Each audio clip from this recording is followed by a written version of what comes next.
ទាំងអស់គ្នាចាមកមុខអ្នកលក់និយាយតបើឲ្យសតតែលាបតរលោងចឹងអាលេនេះណាចាធ្លាក់ខែធ្លាក់ចោលចឹងគឺត្រង់ជាមួយនឹងស្បែកមុខយើងរលោងហើយខ្ញុំបញ្ជាក់ប្រាប់លេ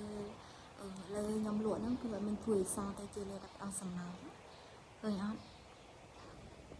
ចាអញ្ចឹងស្បែកមុខយើងបើស្ងួតគឺងាយនឹងប្រឈមឡើងអាចរួយដោយស្បែកមុខនៅលក់ពីមុនគឺអត់ចេះថែទាំអ្នកទាំងអស់គ្នាគឺចូលចិត្តព្រឹកឡើងអញ្ចឹងអត់ដែលសោះប្រាស់លេកាពីកម្ដងថ្ងៃហើយនឹងលេផ្ដោតសំណើទេប៉ុន្តែឥឡូវនេះនិយាយពីសារតែបញ្ហាស្បែកមុខវាកាន់តែខ្លាំងអញ្ចឹងហើយក៏ជ្រើសរើសជាមួយនឹង